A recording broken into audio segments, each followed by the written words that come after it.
तो मैं यही सोच रहा हूँ कि अभी से लेके मेरा रिक्रूटमेंट टीम एक रिसर्च करी थी सर, उसमें 80% लोग जो रायपुर में और छत्तीसगढ़ एरिया में ग्रेजुएशन कर रहे हैं, उसमें 80% लोग स्टेट छोड़ के जा रहे हैं सर। अगले 5 साल में उस 80% को 20% तक लेके आना है सर।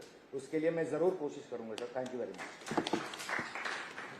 धन्यवाद। इसके बाद मैं माननीय मंत्री जी आवास पर्यावरण साहब को निवेदन करूंगा कि वो अपना उद्बोधन देने का। आदरणीय मुख्यमंत्री आदरणीय विष्णुदेव साय जी, हमारे इनार्ड आदरणीय चीफ सेक्रेटरी साहब, आदरणीय देवेंद्र बहादुर जी राज्यसभा सदस्य, आदरणीय बजाज साहब, संगीता, सौरभ और सभी प्रशासनिक अधिकारीगण, और दोनों हमारी कंपनियां जिन्होंने आईटी सेक्टर में छत्तीसगढ़ के में पहला कदम रखा है, और इसके लिए मैं पूर्णतः विश्वस्त हूं कि आने वाले समय में आपको बड़ा प्राउड फील होगा कि हम पहले आए थे और आज इतना बड़ा हब बन गया।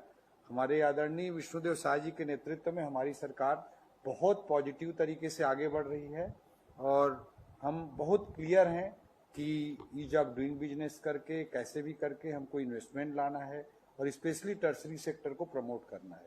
We are very strong in core sector. हमारे किसी का प्रयास उतना कोर सेक्टर के डेवलपमेंट में महत्वपूर्ण नहीं होता है, नेचर का रोल ज्यादा महत्वपूर्ण होता है। इतने माइनिंग है छत्तीसगढ़ में कि कोर सेक्टर या सेकेंडरी सेक्टर बहुत ही स्ट्रांग है। बट जब हम टर्सरी सेक्टर को देखते हैं तो हमारा पोजीशन उतना मजबूत नहीं है। देश के जीडीपी में सर्विस सेक्टर का योगदान लगभग 50% है, जबकि हमारे छत्तीसगढ़ की जीडीपी में यह योगदान मात्र 31% है, 31% है। ऐसी स्थिति में हमारे छत्तीसगढ़ के भविष्य के लिए हमारी रणनीति विष्णुदेव साय जी के नेतृत्व में बहुत स्पष्ट है कि हमारा जो मूल स्ट्रेंथ है सेकेंडरी सेक्टर, उस पर तो हम काम एग्रेसिवली करेंगे ही, but at the same time tertiary sector में, सर्विस सेक्टर में डाइवर्सिफिकेशन को भी हम बढ़ावा देंगे। ये हमारा व्यू, हमारा विजन बहुत क्लियर है। और इसके अलावा हमारी सरकार विष्णुदेव साय जी के नेतृत्व में आने वाले, जैसे देश में एक लॉन्ग टर्म विजन के तहत काम किया जा रहा है, 2047 तक भारत को विकसित राष्ट्र बनाना है, वैसे ही इस बजट में हमारी सरकार ने जो विजन प्रेजेंट किया है कि 2047 तक विकासशील छत्तीसगढ़ को विकसित छत्तीसगढ़ के रूप में हम परिवर्तित करने जा रहे हैं। और उसके लिए एक विजन डॉक्यूमेंट हम तैयार करने जा रहे हैं। रादर इस मीटिंग के बाद ही उसकी मीटिंग है सारे सेक्रेटरी साहब लोगों के साथ कि अमृतकाल छत्तीसगढ़ विजन @2047। ये विजन डॉक्यूमेंट हम 1 नवंबर 2024 को छत्तीसगढ़ राज्य की जनता को समर्पित करने जा रहे हैं। इसी तरह से जो मिड टर्म टारगेट है हमारे 5 सालों के लिए, आदरणीय विष्णुदेव साय जी की सरकार जो हमारी 5 साल का जो हमारा टाइम होगा, पहला टेन्योर होगा, उसमें 2028 तक हमारी जीडीपी को डबल करने का एक बड़ा महत्वाकांक्षी लक्ष्य हमने रखा है। आज हमारी स्टेट की जीडीपी 5 लाख करोड़ है, उसे हम 5 सालों के भीतर 10 लाख करोड़ तक पहुंचाने के विजन के साथ हमारी सरकार विष्णुदेव साय जी के नेतृत्व में, मुख्यमंत्री जी के नेतृत्व में काम कर रही है। तो ये जो जीडीपी को इन 5 सालों में डबल करना है, उसमें सर्विस सेक्टर का बहुत बड़ा रोल रहेगा।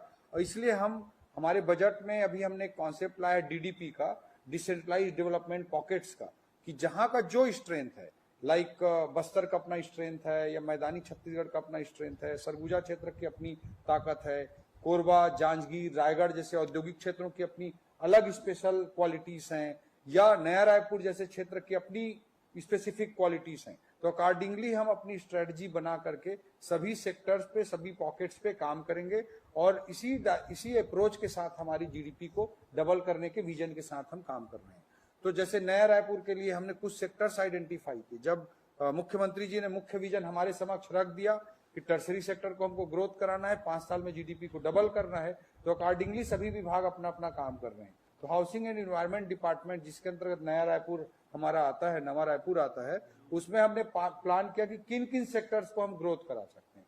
तो सबसे पहला सेक्टर ऑब्वियसली सर्विस सेक्टर में उभर करके आईटी आता है। सेकेंड लेवल पे हम डेस्टिनेशन वेडिंग को वहां पे बहुत बड़े एक हब के रूप में इस नया रायपुर को डेवलप कर रहे हैं। आपने खुद देखा होगा कि इस world class infrastructure and largest greenfield city of India, तो इतना बड़ा इंफ्रास्ट्रक्चर है, तो वेडिंग डेस्टिनेशन के रूप में डेवलप करना। फिर इसके अलावा कॉन्फ्रेंस टूरिज्म को प्रमोट करना, हेल्थ केयर टूरिज्म के हिसाब से इसको डेवलप करना, ये हमारी कुछ स्ट्रेटजीज हैं। तो इतना बढ़िया लोकेशन, 20,000 एकड़ एरिया का लैंड बैंक लेयर 1 में ही हमारे पास अवेलेबल है। 20,000 एकड़ एरिया का। एयरपोर्ट से 10 मिनट के डिस्टेंस पे मैक्सिमम डिस्टेंस सारे एरिया कवर हो जाते हैं। तो इतना बड़ा लैंड बैंक आज इंडिया के किसी कैपिटल सिटी या किसी एयरपोर्ट के पास में है ही नहीं। तो ऐसे सिनारियों में है। वो दूसरा, रायपुर की कनेक्टिविटी आप देखेंगे, air connectivity wise we are just 90 minute away from all metros. चाहे आप दिल्ली से आना चाहें, चाहे आप बेंगलोर से आना चाहें, कोलकाता से, तो जस्ट 90-100 मिनट के आसपास का डिस्टेंस है। तो we are very strategically located in central India. तो इस लोकेशन का हम बहुत सारी चीजों में फायदा हमको मिल रहा है और हम ले रहे हैं, और अकॉर्डिंगली हम अपनी स्ट्रेटजी को प्लान कर रहे हैं। हमारे जो स्ट्रेंथ है, ट्रेन रूट वाइज आप देखेंगे तो कुर्ला हावड़ा रूट पे हमारा रायपुर आता है। नेशनल हाईवे वाइज देखेंगे तो बॉम्बे कोलकाता को जोड़ने वाले एनएच पे हमारा लोकेशन है। तो वी आर वेरी, मतलब बहुत ही एक पोटेंशियल फुल स्पेस पे हैं, और हमारी सरकार बहुत क्लियर है कि हम आईटी सेक्टर को प्रमोट करेंगे। देश के आईटी सेक्टर में, देश की जीडीपी में आईटी सेक्टर का कंट्रीब्यूशन 7.5% का है।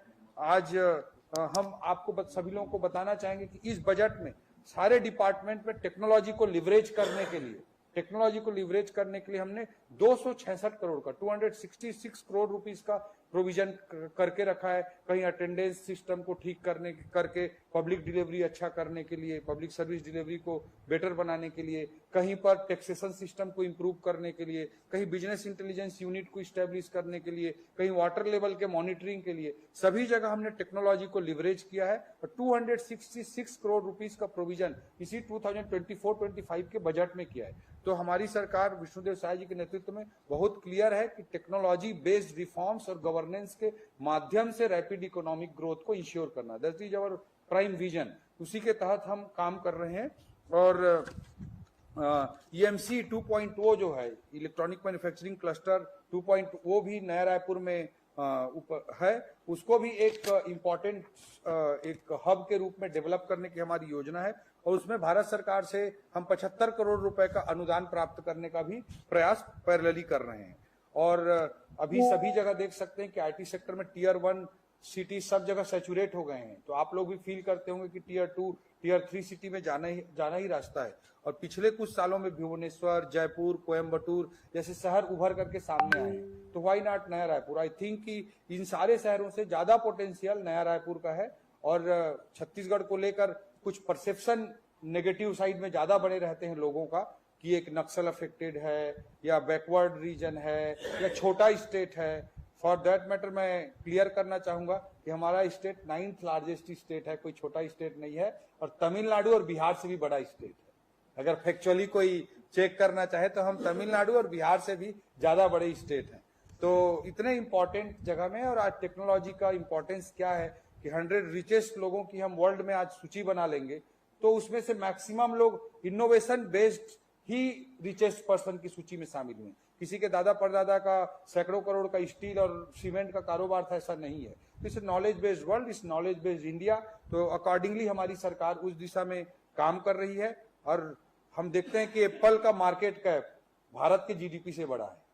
तो हमारे यहाँ आने वाले डिकेड्स में एप्पल क्यों पैदा नहीं हो सकता, और क्यों इस कंट्री के जीडीपी में कंट्रीब्यूट नहीं कर सकता? तो इस विजन के साथ हमारी सरकार आदरणीय विष्णुदेव साय जी के नेतृत्व में काम कर रही है। और हम बहुत फैसिलिटेटिव इन्वायरमेंट में आप सब लोगों को प्रमोट करेंगे, और सभी लोगों को प्रमोट करते हुए नया रायपुर को एक इनोवेशन हब के रूप में, आईटी सेक्टर के हब के रूप में इस्टेब्लिश करेंगे। और 5 साल के अंदर, 5 साल का तो दूर की बात है, फर्स्ट ईयर का ही हमारा टारगेट है सर कि 1 साल के भीतर 10,000 सीट को हम ऑक्यूपाई कर लेंगे। अभी बहुत सारी कंपनियां और लाइन में है सर, जिसको हम आचार संहिता के बाद प्रक्रिया पूर्ण करते ही हम दे पाएंगे।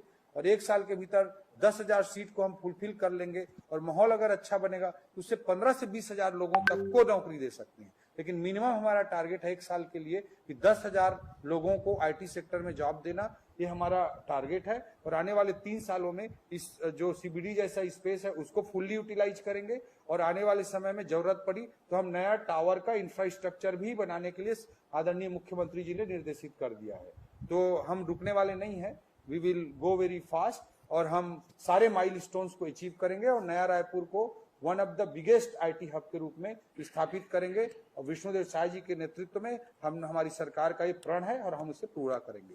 बहुत बहुत धन्यवाद।